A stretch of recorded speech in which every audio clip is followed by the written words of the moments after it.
Listen to me, please. You're like me, a Homo sapiens, a wise human. Life, a miracle in the universe, appeared around 4 billion years ago, and we humans, only 200,000 years ago. Yet we have succeeded in disrupting the balance that is so essential to life. Listen carefully to this extraordinary story, which is yours, and decide what you want to do with it.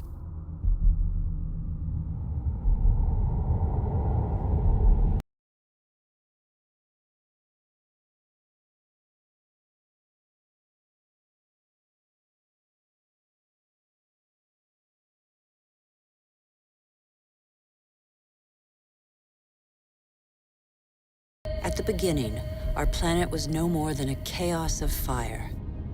A cloud of agglutinated dust particles, similar to so many similar clusters in the universe.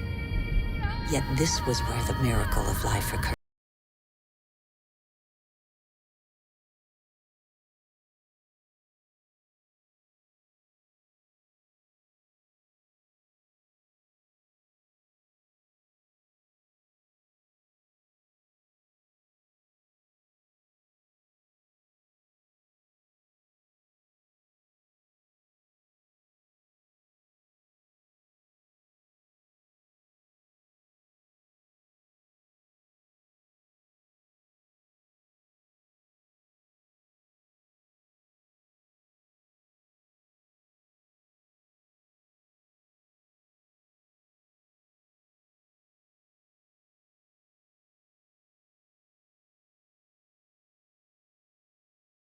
Today, life, our life, is just a link in a chain of innumerable living beings that have succeeded one another on Earth over nearly 4 billion years. And even today, new volcanoes continue to sculpt our landscapes.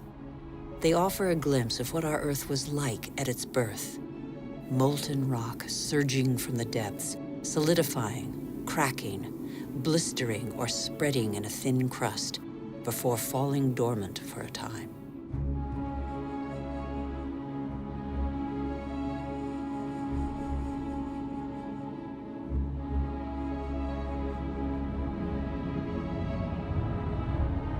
These wreaths of smoke curling from the bowels of the Earth bear witness to the Earth's original atmosphere, an atmosphere devoid of oxygen.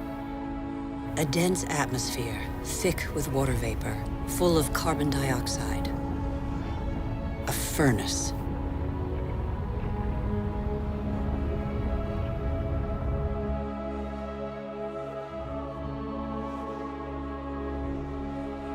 The Earth cooled.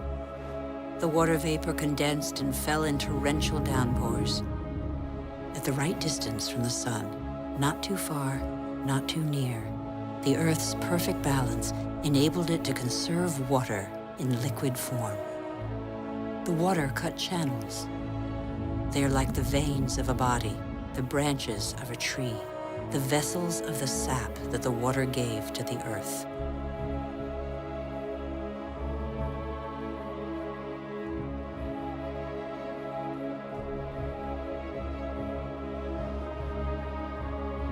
The rivers tore minerals from the rocks and gradually added them to the fresh water of the oceans. And the oceans became heavy with salt.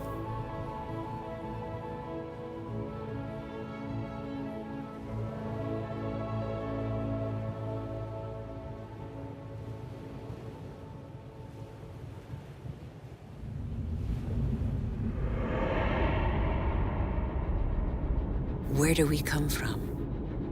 Where did life first spark into being? A miracle of time, primitive life forms still exist in the globe's hot springs. They give them their colors. They're called archaeobacteria.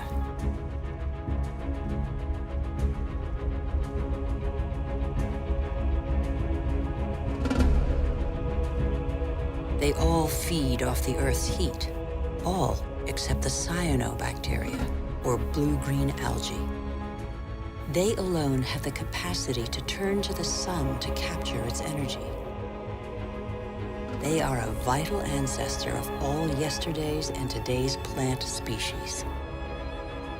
These tiny bacteria and their billions of descendants changed the destiny of our planet. They transformed its atmosphere.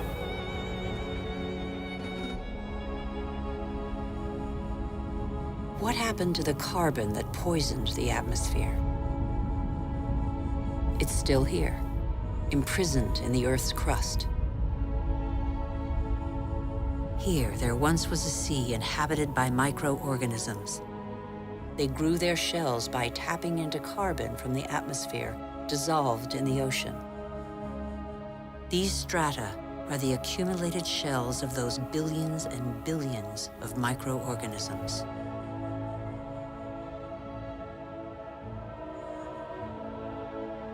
Thanks to them, the carbon drained from the atmosphere and other life forms could develop.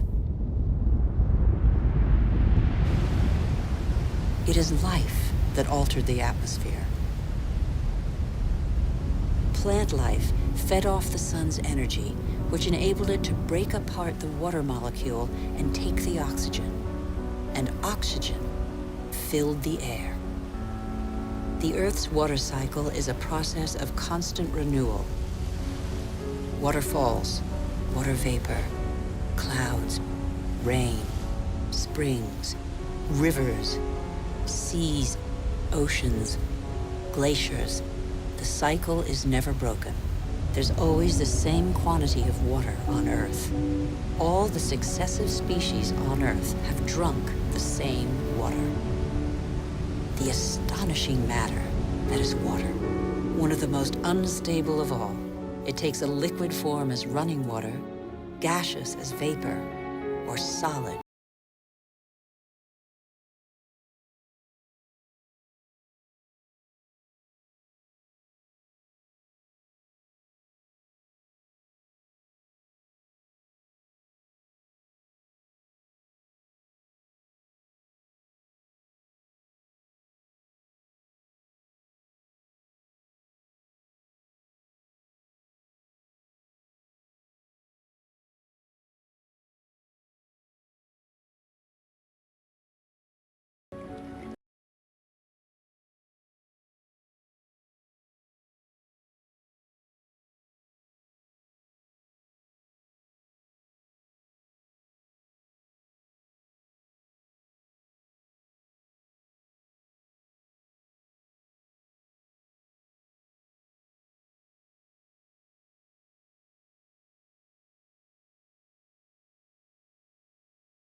The green expanse peeking through the clouds is the source of oxygen in the air.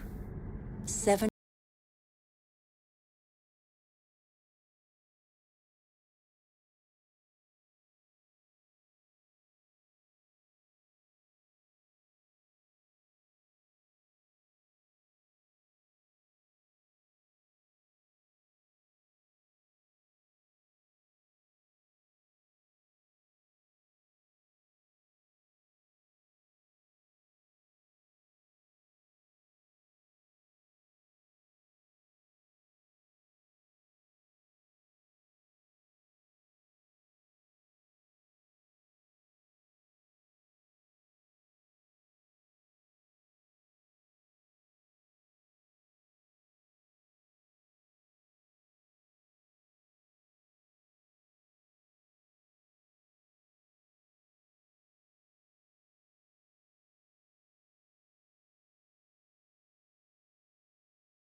of years.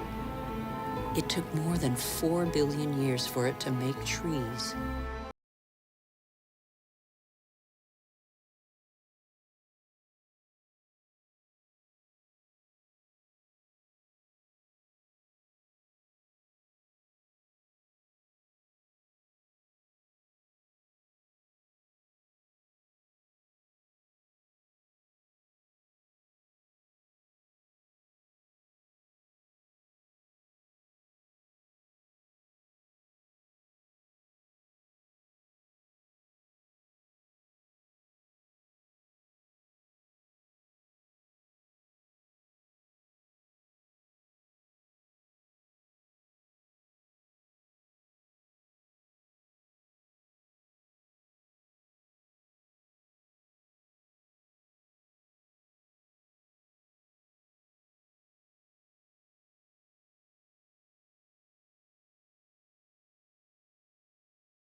Team with the incessant activity of microorganisms feeding, digging, aerating, and transforming. They make the humus, the fertile layer to which all life on land is linked.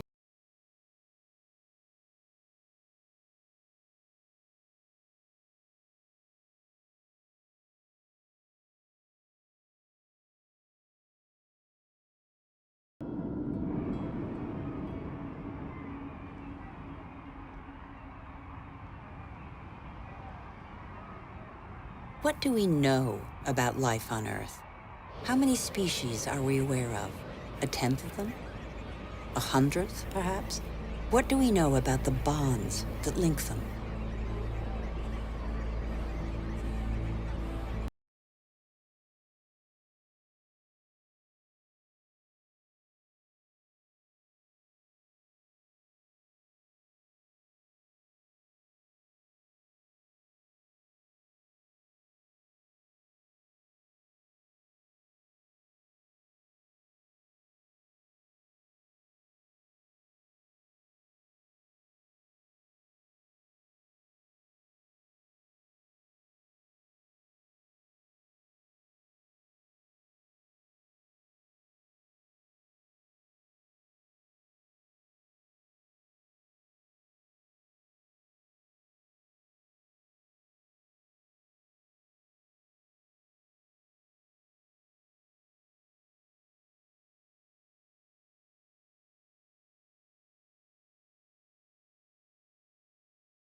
They chose to live in wet environments that abounded in fish, game, and wild plants.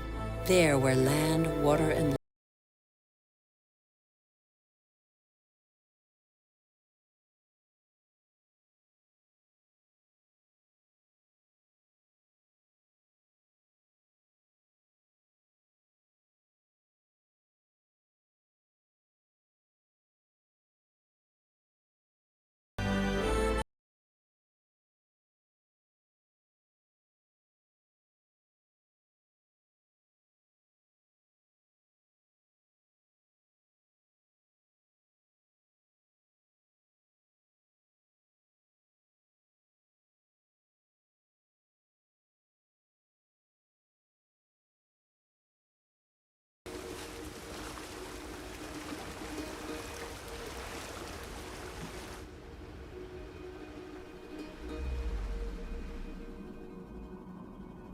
across the planet, 1 person in 4 lives as humankind did 6,000 years ago.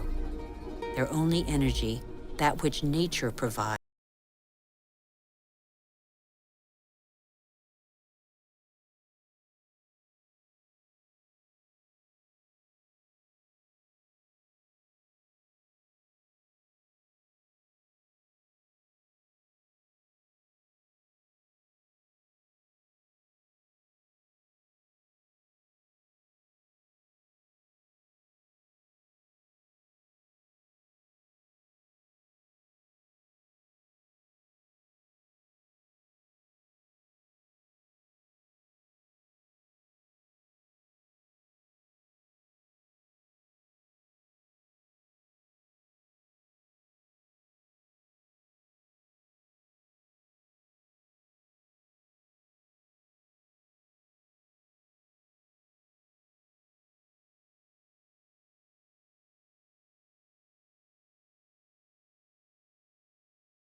But how can you conquer the world on an empty stomach? The invention of agriculture turned our history on end. It was less than 10,000 years ago. Agriculture was our first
But after relying on muscle power for so long, humankind found a way to tap into the energy buried deep in the earth.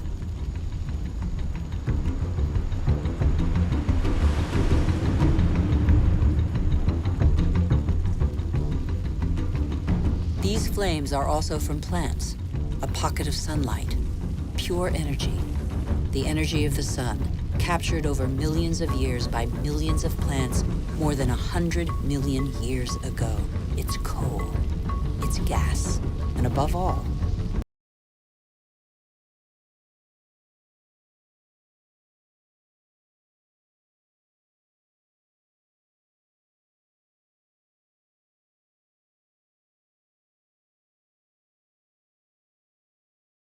pocket of sunlight freed humans from their toil on the land.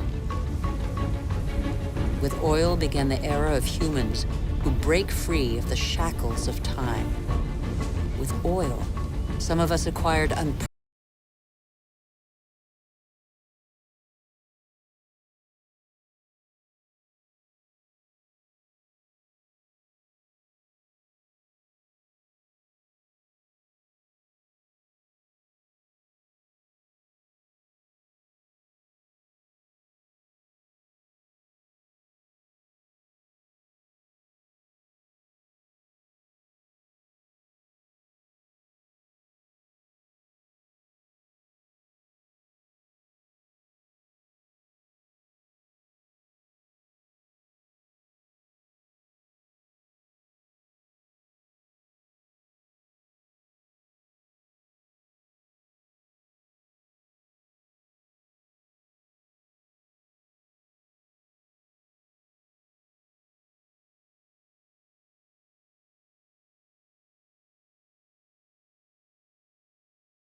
manpower of millions of immigrants, the energy of coal, the unbridled power of oil.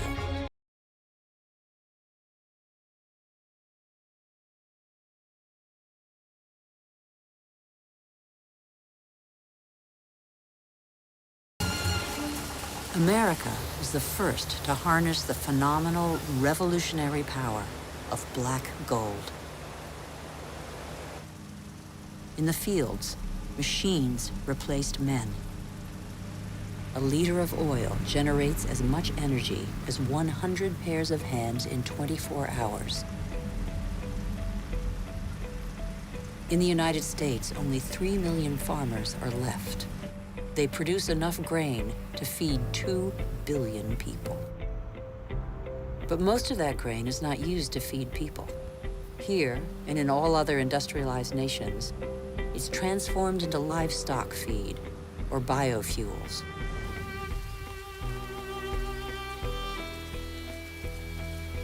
The pocket of sunshine's energy chased away the specter of drought that stalked farmland.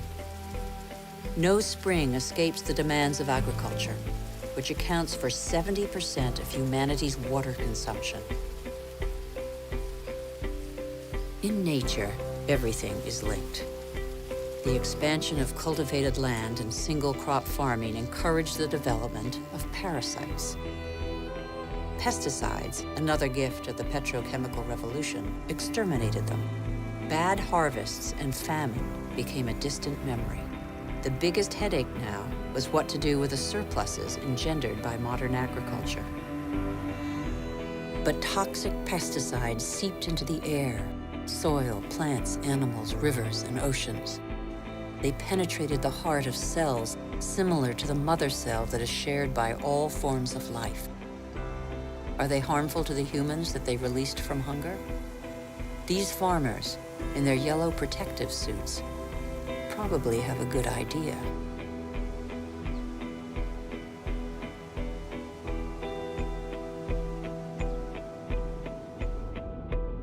Then came fertilizers, another petrochemical discovery. They produced unprecedented results on plots of land thus far ignored.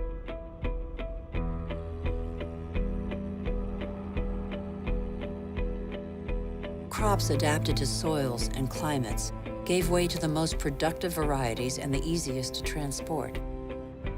And so, in the last century, 3/4 of the varieties developed by farmers over thousands of years have been wiped out.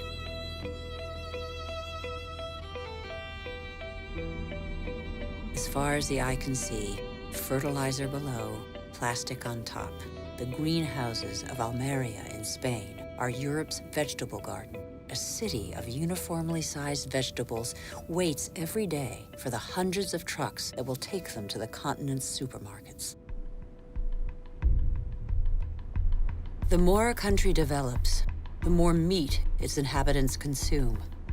How can growing worldwide demand be satisfied without recourse to concentration camp-style cattle farms?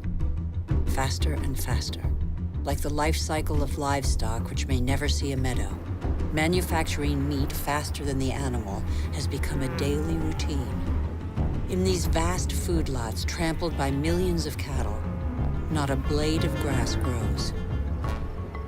A fleet of trucks from every corner of the country brings in tons of grain, soy meal, and protein-rich granules that will become tons of meat.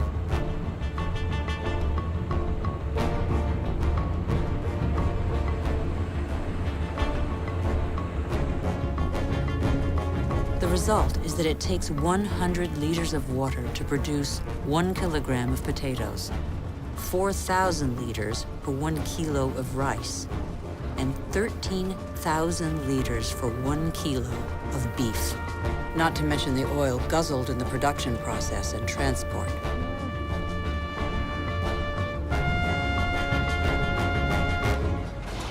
Our agriculture has become oil-powered. It feeds twice as many humans on Earth, but has replaced diversity with standardization. It has offered many of us comforts we could only dream of, but it makes our way of life totally dependent on oil. This is the new measure of time. Our world's clock now beats to the rhythm of these indefatigable machines tapping into the pocket of sunlight. The whole planet is attentive to these metronomes of our hopes and illusions. The same hopes and illusions that proliferate along with our needs, increasingly insatiable desires and profligacy. We know that the end of cheap oil is imminent, but we refuse to believe it. For many of us, the American dream is embodied by a legendary name, Los Angeles. In this city that stretches over 100 kilometers, the number of cars is almost equal to the number of inhabitants.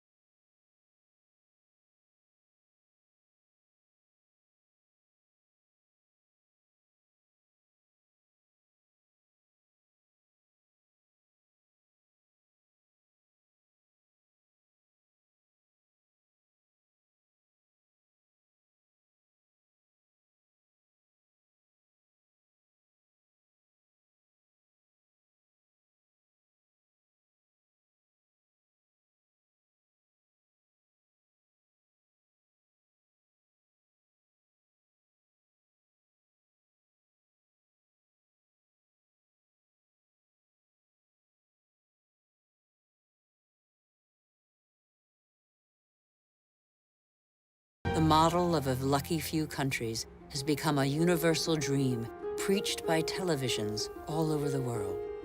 Even here in Beijing, it is cloned, copied, and reproduced in these formatted houses that have wiped pagodas.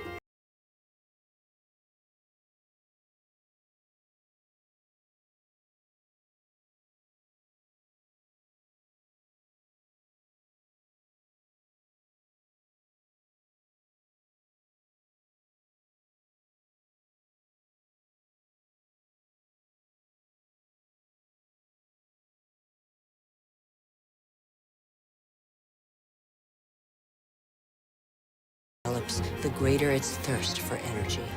Everywhere, machines dig, bore, and rip from the Earth the pieces of stars buried in its depths since its creation.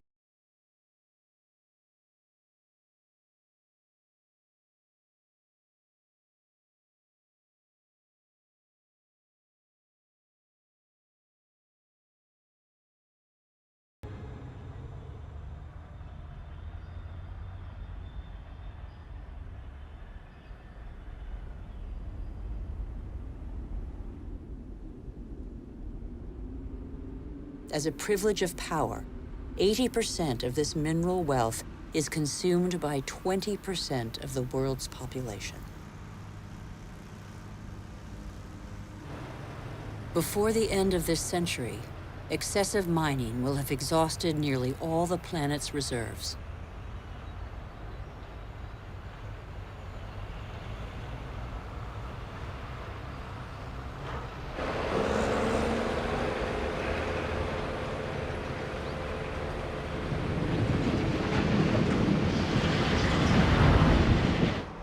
Faster and faster.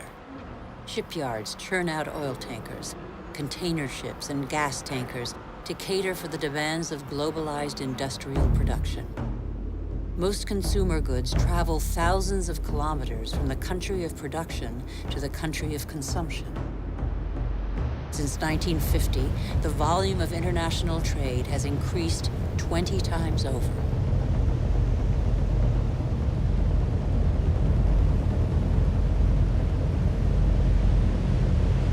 90% of trade goes by sea. 500 million containers are transported every year, headed for the world's major hubs of consumption, such as Dubai. Dubai is a sort of culmination of the Western model, a country where the impossible becomes possible, building artificial islands in the sea, for example. Dubai has few natural resources. But with the money from oil, it can bring millions of tons of material and workers from all over the planet. Dubai has no farmland, but it can import food. Dubai has no water, but it can afford to expend immense amounts of energy to desalinate seawater and build the highest skyscrapers in the world. Dubai has endless sun, but no solar panels. It is the totem to total modernity that never fails to amaze the world.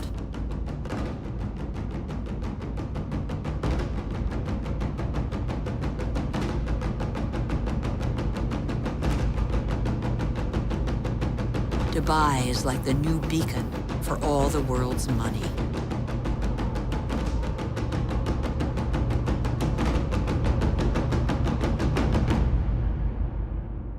Nothing seems further removed from nature than Dubai, although nothing depends on nature more than Dubai. Dubai is a sort of culmination of the Western model. We haven't understood that we're depleting what nature provides.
Since 1950, fishing catches have increased five-fold, from 18 to 100 million metric tons a year.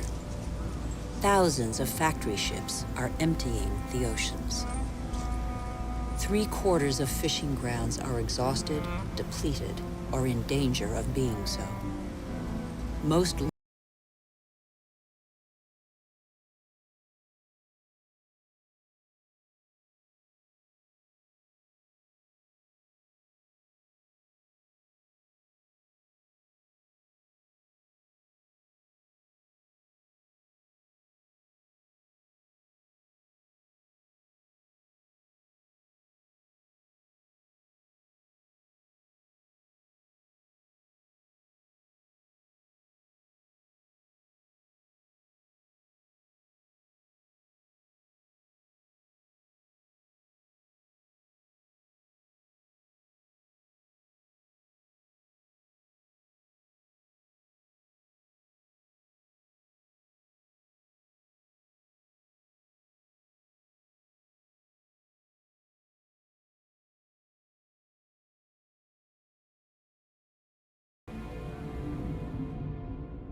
we have forgotten that resources are scarce. 500 million humans live in the world's desert lands, more than the combined population of Europe. They know the value of water. They know how to use it sparingly. Here, they depend on wells replenished by fossil water, which accumulated underground in the days when it rained on these deserts, 25,000 years ago.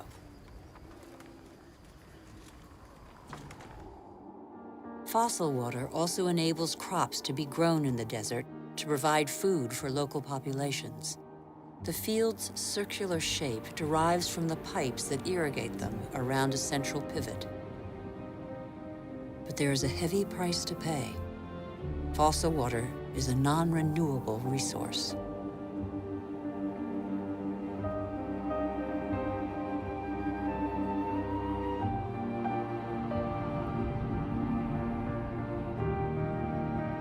In Saudi Arabia, the dream of industrial farming in the desert has faded. As if on a parchment map, the light spots on this patchwork show abandoned plots. The irrigation equipment is still there, the energy to pump water also. But the fossil water reserves are severely depleted.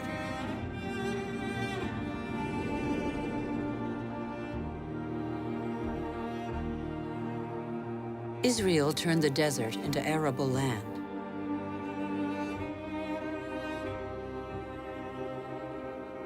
Even though these hothouses are now irrigated drop by drop, water consumption continues to increase along with exports.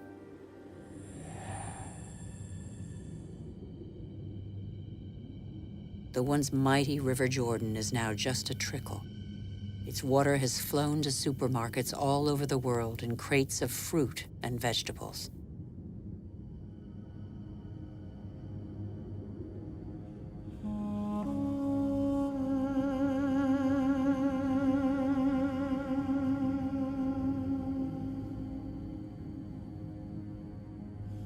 The Jordan's fate is not unique. Across the planet, one major river in 10 no longer flows into the sea for several months of the year.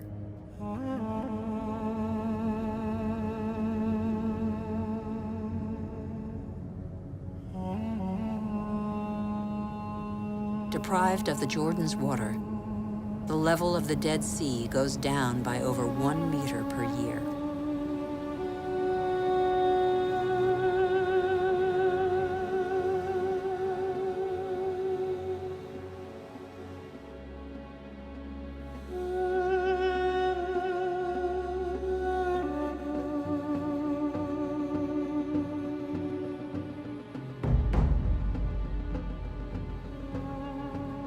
India risks being the country that suffers most from the lack of water in the coming century. Massive irrigation has fed the growing population, and in the last 50 years, 21 million wells have been dug. In many parts of the country, the drill has to sink ever deeper to hit water. In western India, 30% of wells have been abandoned. The underground aquifers are drying out. Vast reservoirs will catch the monsoon rains to replenish the aquifers. In dry season, women from local villages dig them with their bare hands.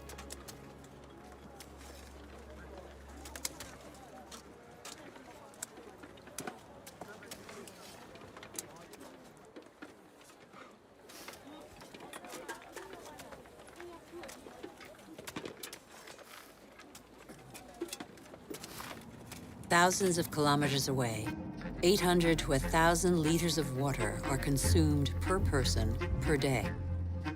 Las Vegas was built out of the desert. Millions of people live there. Thousands more arrive every month. The inhabitants of Las Vegas are among the biggest consumers of water in the world.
The wetlands represent 6% of the surface of the planet. Under their calm water lies a veritable factory where plants and microorganisms patiently filter the water and digest all the pollution. These marshes are indispensable environments for the regeneration and purification of water. They are sponges that regulate the flow of water. They absorb it in the wet season and release it in the dry season.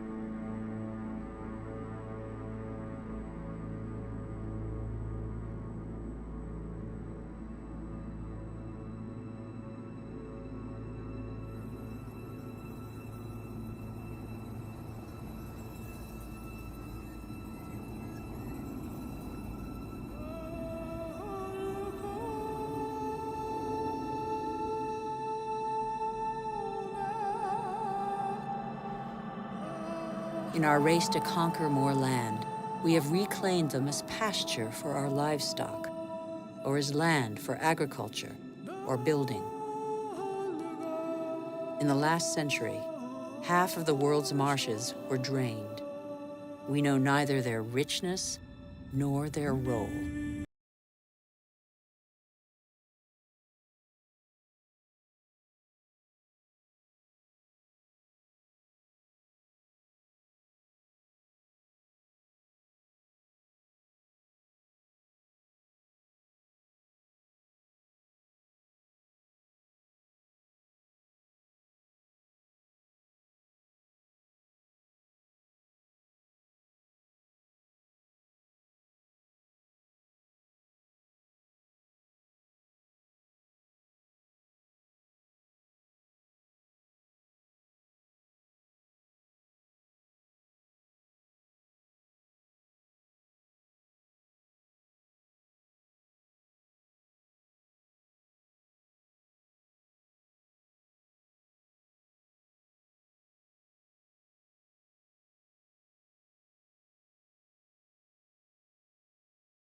But in barely 40 years, the world's largest rainforest, the Amazon, has been reduced by 20%.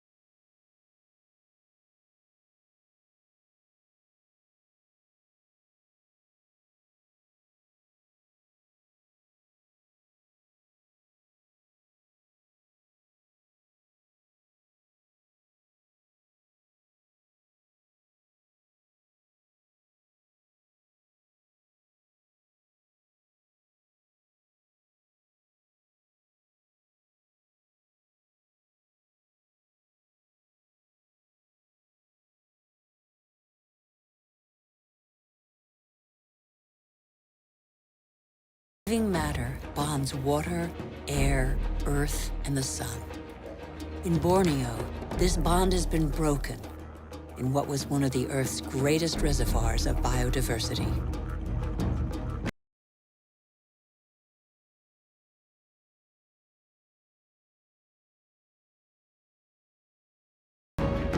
This catastrophe was provoked by the decision to produce palm oil, one of the most productive and consumed oils in the world, on Borneo.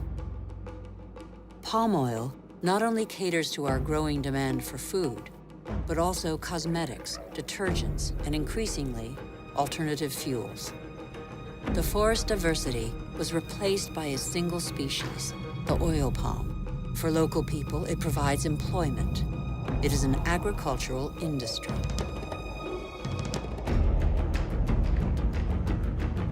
Another example of massive deforestation is the eucalyptus. Eucalyptus is used to make paper pulp. Plantations are growing as demand for paper has increased 5-fold in 50 years. One forest does not replace another forest. At the foot of these eucalyptus trees, nothing grows because their leaves form a bed that is toxic for most other plants. They grow quickly, but exhaust water reserves. Soybeans, palm oil, eucalyptus trees. Deforestation destroys the essential to produce the superfluous. But elsewhere, deforestation is a last resort to survive.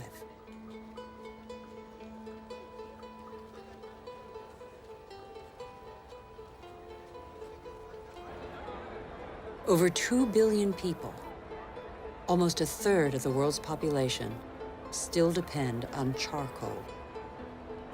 In Haiti, one of the world's poorest countries, charcoal is one of the population's main consumables.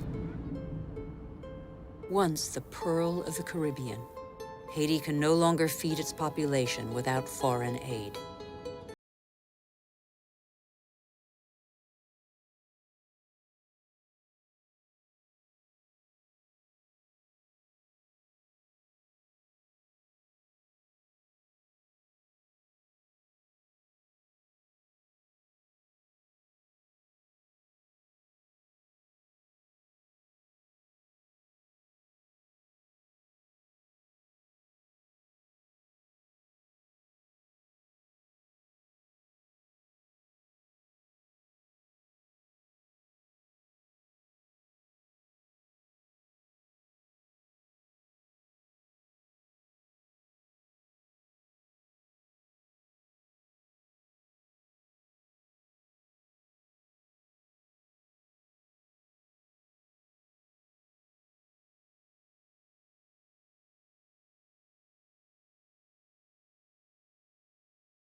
Here's one theory of the story of the Rapa Nui, the inhabitants of Easter Island, that could perhaps give us pause for thought. Living on the most isolated island in the world, the Rapa Nui exploited their resources until there was nothing left. Their civilization did not survive. On these lands stood the highest palm trees in the world. They have disappeared. The Rapa Nui chopped them all down for lumber. They then had to face widespread soil erosion. The Rapa Nui could no longer go fishing. There were no trees to build canoes.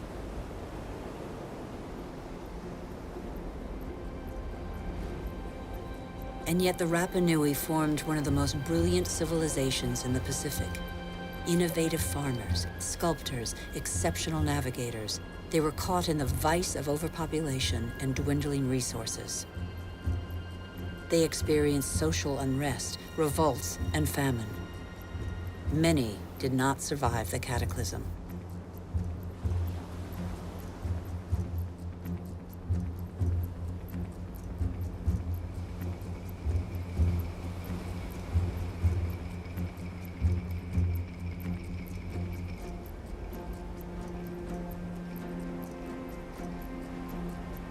The real mystery of Easter Island is not how its strange statues got there. We know now. It's why the Rapa Nui didn't react in time.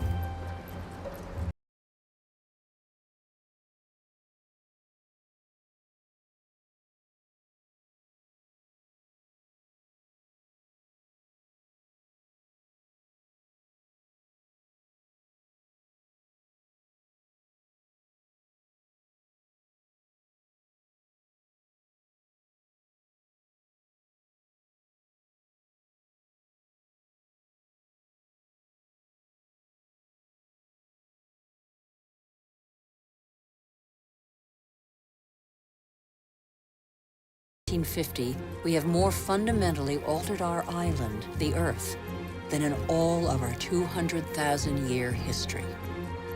Nigeria is the biggest oil exporter in Africa, and yet 70% of the population lives under the poverty line. The wealth is there, but the country's inhabitants don't have access to it. The same is true all over the globe. Half the world's poor live in resource-rich countries.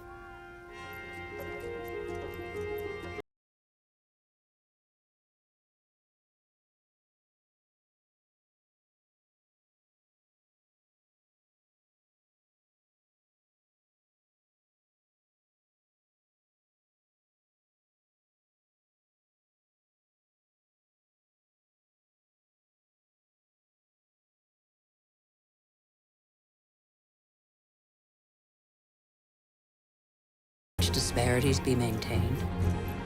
They're the cause of population movements whose scale we have yet to fully realize. The city of Lagos had a population of 700,000 in 1960. That will rise to 16 million by 2025. Lagos is one of the fastest growing megalopolises in the world. The new arrivals are mostly farmers forced off the land for economic or demographic reasons, or because of diminishing resources. This is a radically new type of urban growth driven by the urge to survive rather than to prosper.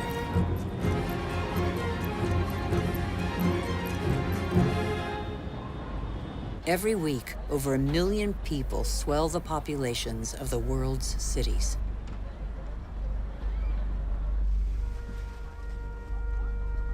One human being in 6 now lives in a precarious, unhealthy, overpopulated environment without access to daily necessities such as water, sanitation, or electricity.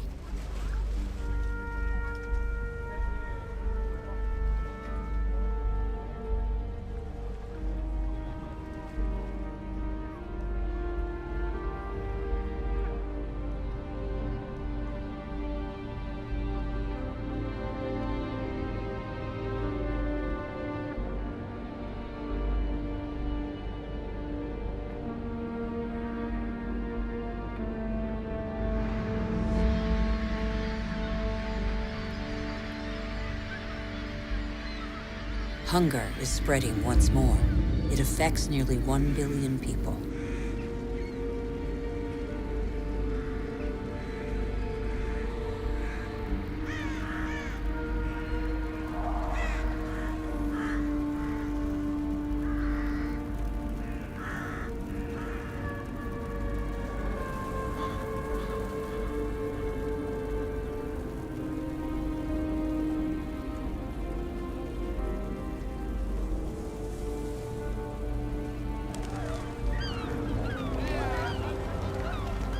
All over the planet, the poorest scrabble to survive on scraps, while we continue to dig for resources that we can no longer live without. We look farther and farther afield, in previously unspoilt territory, and in regions that are increasingly difficult to exploit.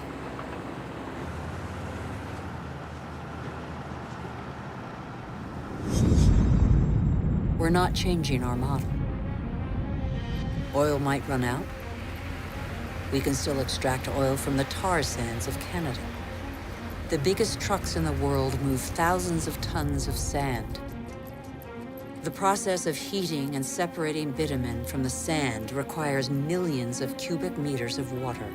Colossal amounts of energy are needed. The pollution is catastrophic. The most urgent priority, apparently, is to pick every pocket of sunlight.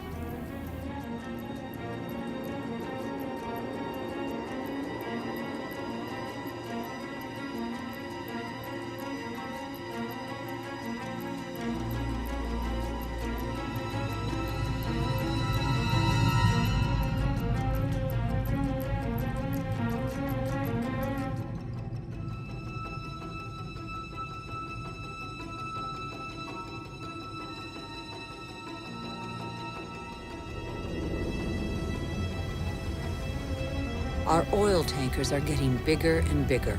Our energy requirements are constantly increasing. We try to power growth like a bottomless oven that demands more and more fuel.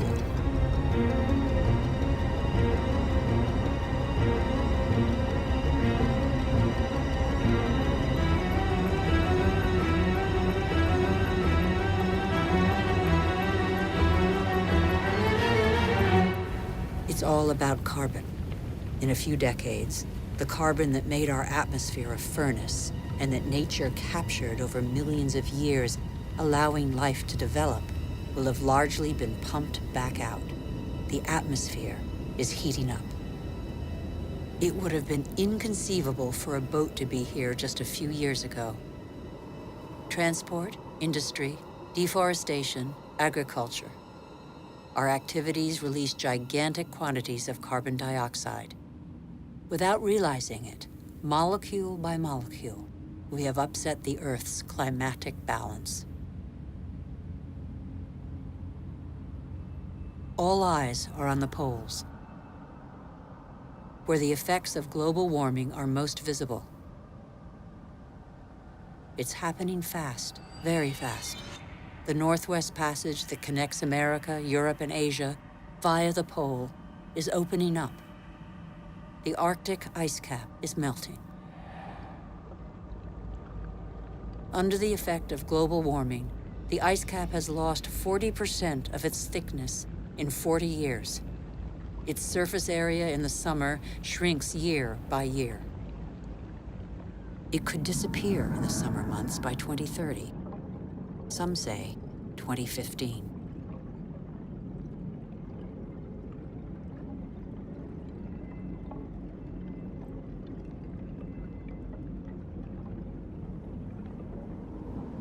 The sunbeams that the ice sheet previously reflected back now penetrate the dark water, heating it up. The warming process gathers pace.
Around the North Pole, the ice cap has lost 30% of its surface area in 30 years.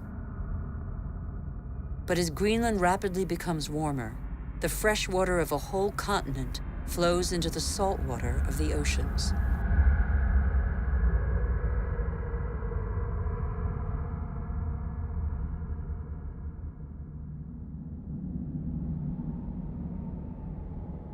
Greenland's ice contains 20% of the fresh water of the whole planet.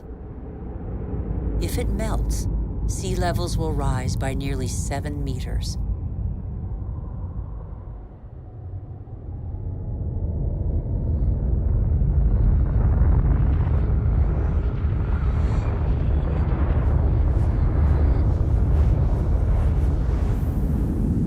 But there is no industry here. Greenland's ice sheet suffers from greenhouse gas.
Everything becomes unstable.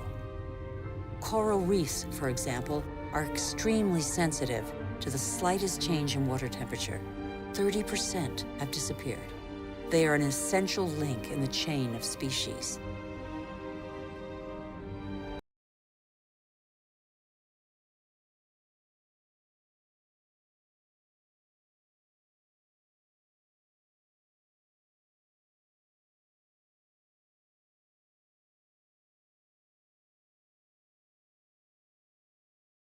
For example, are on the front line. They are increasingly concerned. Some are already looking for new, more hospitable lands.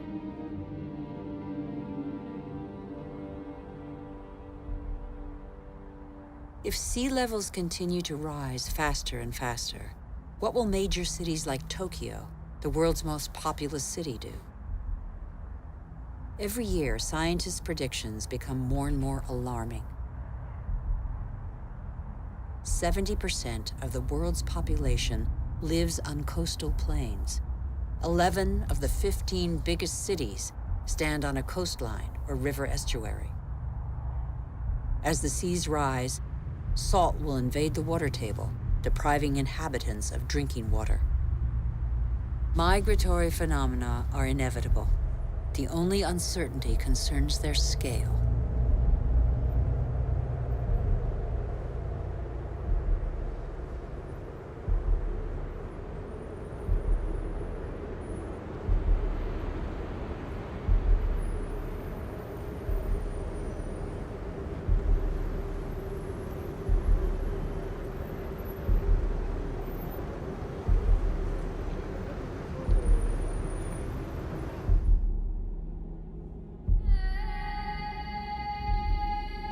In Africa, Mount Kilimanjaro is unrecognizable. 80% of its glaciers have disappeared. In summer, the rivers no longer flow. Local peoples are affected by the lack of water. Even on the world's highest peaks, in the heart of the Himalayas, eternal snows and glaciers are receding. Yet these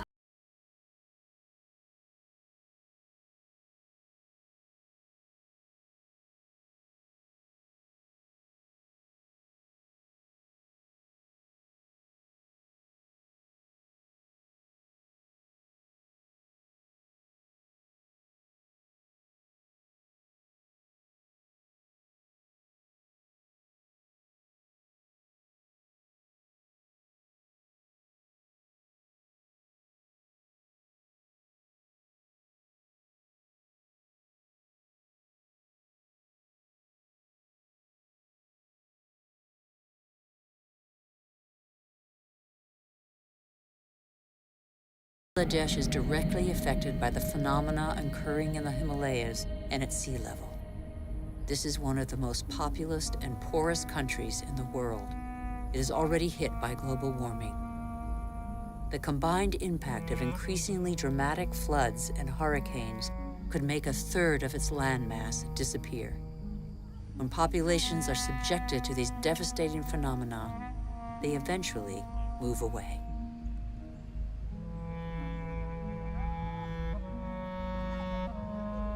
Wealthy countries will not be spared. Droughts are occurring all over the planet. In Australia, half of farmland is already affected.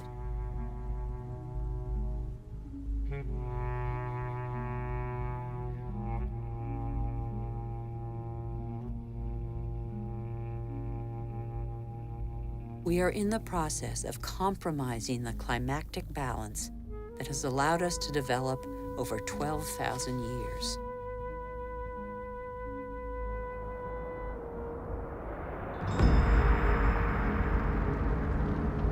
More and more wildfires encroach on major cities. In turn, they exacerbate global warming. As the trees burn, they release carbon dioxide. The system that controls our climate has been severely disrupted. The elements on which it relies have been disrupted.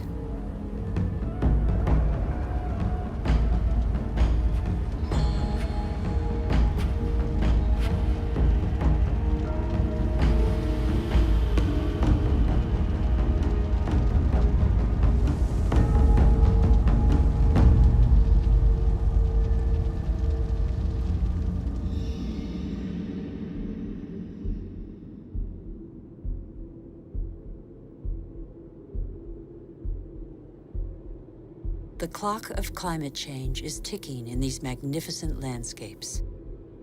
Here in Siberia and elsewhere across the globe, it is so cold that the ground is constantly frozen. It's known as permafrost. Under its surface lies a climactic time bomb: methane, a greenhouse gas 20 times more powerful than carbon dioxide.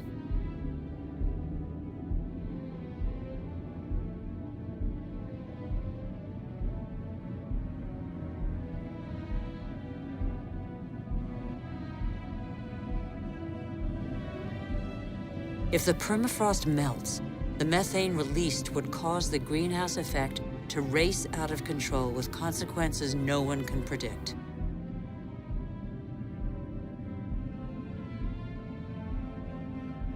We would literally be in unknown territory.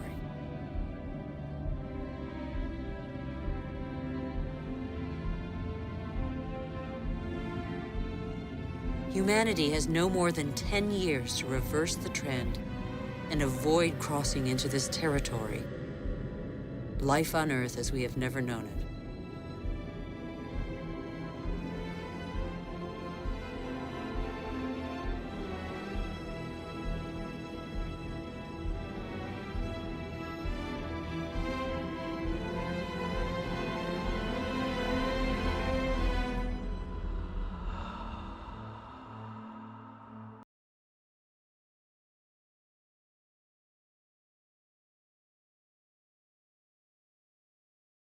We have created phenomena we cannot control.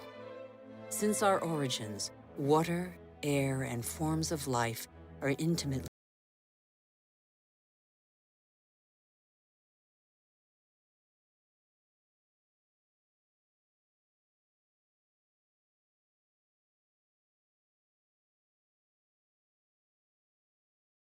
all that we have just seen is a reflection of human behavior.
The cost of our actions is high. Others pay the price without having been actively involved. I have seen refugee camps as big as cities, sprawling in the desert. How many men, women, and children will be left by the wayside tomorrow? Must we always build walls to break the chain of human solidarity, separate peoples, and protect the happiness of some from the misery of others? It's too late to be a pessimist. I know that a single human can knock down every wall. It's too late to be a pessimist. Worldwide, 4 children out of 5 attend school. Never has learning been given to so many human beings. Everyone, from richest to poorest, can make a contribution. Lesotho, one of the world's poorest countries, is proportionally the one that invests most in its people's education. Qatar, one of the world's richest states, has opened its doors to the best universities. Culture, education, research, and innovation are inexhaustible resources. In the face of misery and suffering, millions of NGOs prove that solidarity between peoples is stronger than the selfishness of nations. In Bangladesh, a man thought the unthinkable and founded a bank that lends only to the poor. In 30 years, it has changed the lives of 150 million people.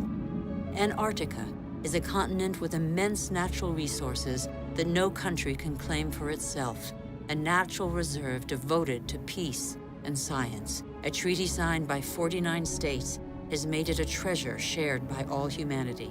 It's too late to be a pessimist. Governments have acted to protect nearly 2% of the world's territorial waters. It's not much, but it's 2 times more than 10 years ago. The first natural parks were created just over a century ago. They cover over 13% of the continents. They create spaces where human activity is in step with the preservation of species, soils, and landscapes. This harmony between humans and nature can become the rule, no longer the exception. In the United States, New York has realized that nature does for us. These forests and lakes supply all the drinking water the city needs.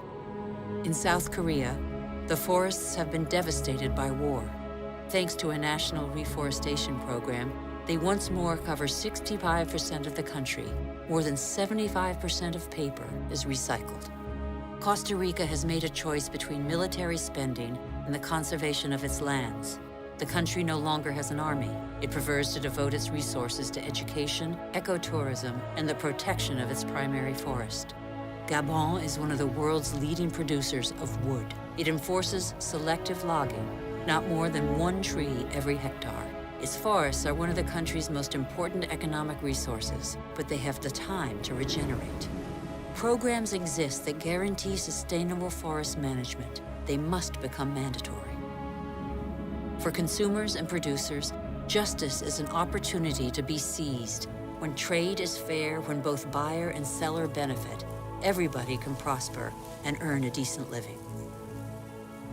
How can there be justice and equity between people whose only tools are their hands and those who harvest their crops with a machine and state subsidies? Let's be responsible consumers. Think about what we buy. It's too late to be a pessimist. I've seen agriculture on a human scale. It can feed the whole planet if meat production doesn't take the food out of people's mouths. I have seen fishermen who take care of what they catch and care for the riches of the ocean. I have seen houses producing their own energy. 5,000 people live in the world's first ever eco-friendly district in Freiburg, Germany. Other cities partner the project. Mumbai is the 1,000th to join them.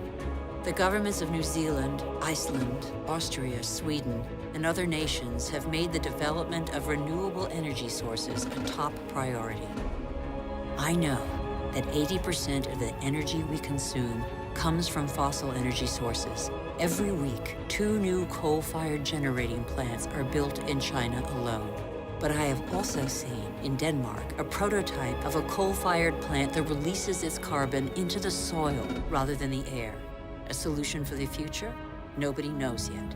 I have seen in Iceland an electricity plant powered by the Earth's heat, geothermal power. I have seen a sea snake lying on the swell to absorb the energy of the waves and produce electricity.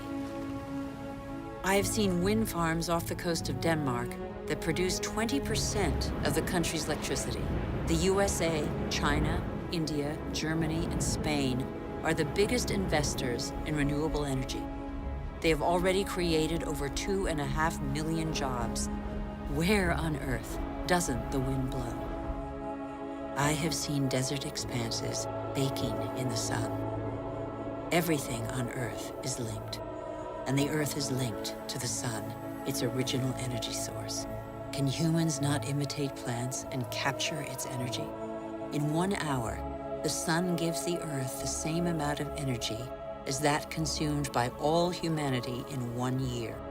As long as the Earth exists, the sun's energy will be inexhaustible. All we have to do is stop drilling the Earth and start looking to the sky. All we have to do is learn to cultivate the sun. All these experiments are only examples, but they testify to a new awareness. They lay down markers for a new human adventure based on moderation, intelligence, and sharing.